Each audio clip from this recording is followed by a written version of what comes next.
사만세 시청자 여러분 안녕하십니까. 오늘 이 시간에는 조선의 붕당, 즉 현대적 의미로 정당의 변천사에 관해서 간략하게 알아보는 시간을 갖도록 하겠습니다. 붕당이란 성리학적 세계관에 입각해서 정치 현실을 보는 시각 등에 따라서 나뉘어지는 집단을 붕당이라 일컬을 수 있습니다. 조선의 붕당 정치는 16세기 중후반에 시작됐는데, 이는 17세기의 양당 정치가 시작된 영국의 정치 형태보다 무려 100년이 앞선 선진적인 정치 형태였다라고 말씀드리면서 이 시간을 시작해 보도록 하겠습니다. 붕당은 선조 초기, 즉 1575년 선조 8년에 이조 전랑 자리를 두고 심의겸과 김효원이 대립하면서부터 시작됐습니다. 이조 전랑 자리는 조선의 각 부서의 관리 추천권을 가지고 있었던 요직 중의 요직으로서 김효원의 집이 서울의 동쪽인 건천동에 자리 잡고 있었기 때문에 김효원을 지지하는 세력을 동인, 그리고 심의겸의 집이 서울의 서쪽인 정릉에 자리 잡고 있었기 때문에 심의겸을 지지하는 세력을 서인, 이렇게 일컬으면서 시작됐습니다. 붕당의 초기에는 동인 세력이 조정의 중추 세력이었습니다. 중심 세력이었는데 1589년 기축옥사, 즉 정열입의 모원 사건을 계기로 서인이 동인을 가혹하게 탄압하면서 서인이 주류 세력으로 자리 잡게 됐습니다. 그러나 2년 후에 왕세자 책봉 문제, 즉 건조 문제를 정철이 선조에게 들고 나오면서 정철은 광해군을 지지했으나 선조의 의중에는 광해군은 당시에 없었습니다. 그러면서 송강정철이 조정에서 축출되면서부터 세력의 판도가 바뀌기 시작했습니다. 동인 중에서 축출된 송강정철을 사사하자. 왜? 기축옥사 때 서인의 영수였던 송강정철이 동인들을 가혹하게 탄압했기 때문에 그 보복 심리가 많이 자리 잡고 있었다 볼 수 있습니다. 그래서 송강정철을 사사하자, 그리고 이번 기회에 서인의 뿌리를 조정에서 완전 뽑아버리자 라고 주장했던 사람이 이산의 이발, 그들의 집이 서울의 북쪽 북악산 근처에 자리 잡고 있었기 때문에 이들을 북인, 그러나 송강정철을 죽일 필요까지 있는가, 유배 보내는 선에서 마무리 짓자 라고 주장했던 온건 세력이 서해 유성룡, 서해 유성룡이 서울의 남쪽에 자리 잡고 있었기 때문에 남인, 이렇게 지칭하게 됐고, 당시에 남인과 북인 중에 북인이 다수를 차지하는 그런 형태였습니다. 그리고 1년 후 1592년 임진왜란이 발발하게 됐습니다. 임진왜란은 남인과 북인의 동인들이 주축이 돼서 전시내각 체제를 꾸려나가게 됐던 것입니다. 그리고 임진왜란 말미에 조선의 피해가 너무나 막심했기 때문에 조기에 강화를 주장했던 유성룡, 그러나 북인들은 조기에 강화를 주장하는 유성룡을 탄핵하게 됩니다. 유성룡은 관직에서 물러나 고향에 칩거하게 됐습니다. 그리고 북인이 임진왜란 말미에 조정을 완전히 장악하게 됐던 것이죠.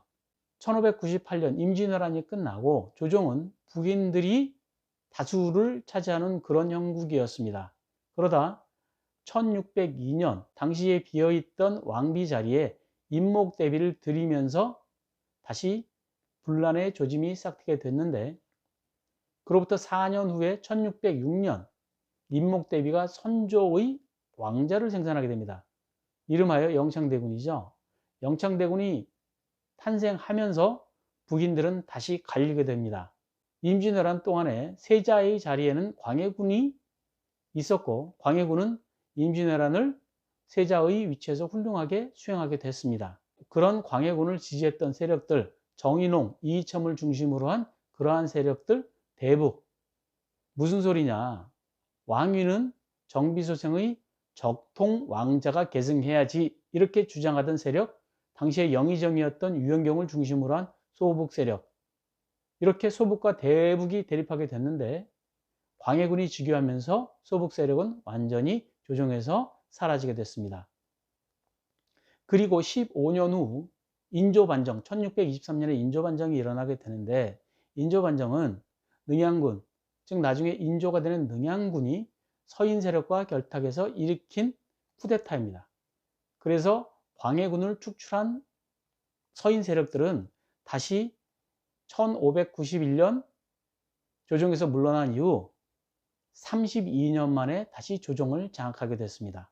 인조 때 서인 세력 위주로 조정을 꾸려가던 도중 정묘호란과 병자호란을 맞게 되죠. 정묘호란, 병자호란 이후에 1644년 명나라가 완전히 중원에서 사라지게 됩니다. 그리고 중원을 차지한 세력은 청해 세력이었죠. 그러자 서인에서 어떠한 움직임이 일어나게 되는가 하면 중원에서 명이 멸망했으니 중화가 무너졌다. 그래서 그 중화가 조선으로 옮겨옴으로써 문명의 중심국은 조선이다. 이러한 주장을 하는 세력들이 생기게 됐습니다. 서인에서 이러한 주장을 하는 세력들은 송시열을 위시로 한 나이 많은 그러한 성리학자들 위주였습니다. 이들을 지칭해서 노론. 무슨 소리냐? 전쟁에서 2번이나 패한 나라가 무슨 중하냐? 신흥 강자인 청과 유연한 외교 관계를 형성함으로써 조선의 자강을 도모하자 이렇게 주장했던 세력들이 윤증, 최명길 등을 필두로 한 소장파, 즉 소론, 서인에서 노론과 소론으로 나뉘어지게 됐습니다. 이름하여 사색당파라 함은 동인에서 분파된 남인과 북인, 그리고 서인에서 분파된 노론과 소론, 이렇게 4개의 정당을 사색당파라 지칭을 하는데, 사색당파라 지칭하는 사람들은 주로 식민사관을 주장하는 분당에 대해서 부정적인 견해를 가진 그런 학자들이 사색당파라 지칭했습니다. 그러나 현대적 의미로 풀이를 해보면 남인, 북인, 노론, 소론은 다당제 정당 정치다 이렇게 지칭할 수도 있습니다. 자, 인조 이후에 효종, 현종, 숙종을 거치면서 노론이 조정의 주류를 형성하게 됐습니다. 물론 현종 때 잠깐 남인이나 소론을 등용하려 했으나 현종의 치세도 오래가지 못했고 숙종 때 잠깐 남인이 집권한 경우가 있긴 했으나 숙종 때도 주류는 노론 세력이었음을 밝혀봅니다.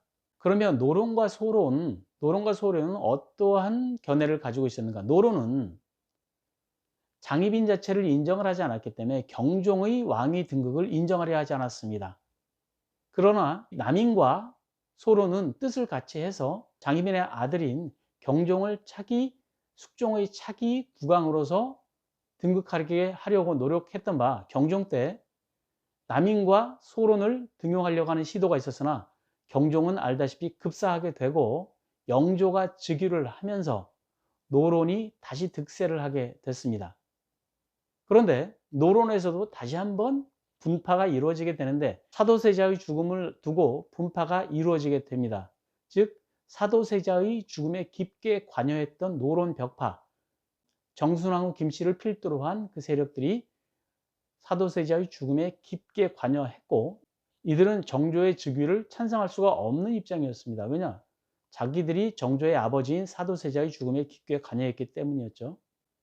사도세자의 죽음에 애석한 마음을 가지고 있던 세력들, 정조의 즉위를 찬성하던 세력, 해경궁 홍씨를 필두로 한 정조의 외할아버지 홍봉한 등 그 세력들이 노론시파에 해당하는데, 노론시파라는 것은 노론벽파가 노론시파를 비아냥거리면서 붙여진 이름입니다. 시류에 편승하는 자들이라는 거죠. 그래서 노론시파.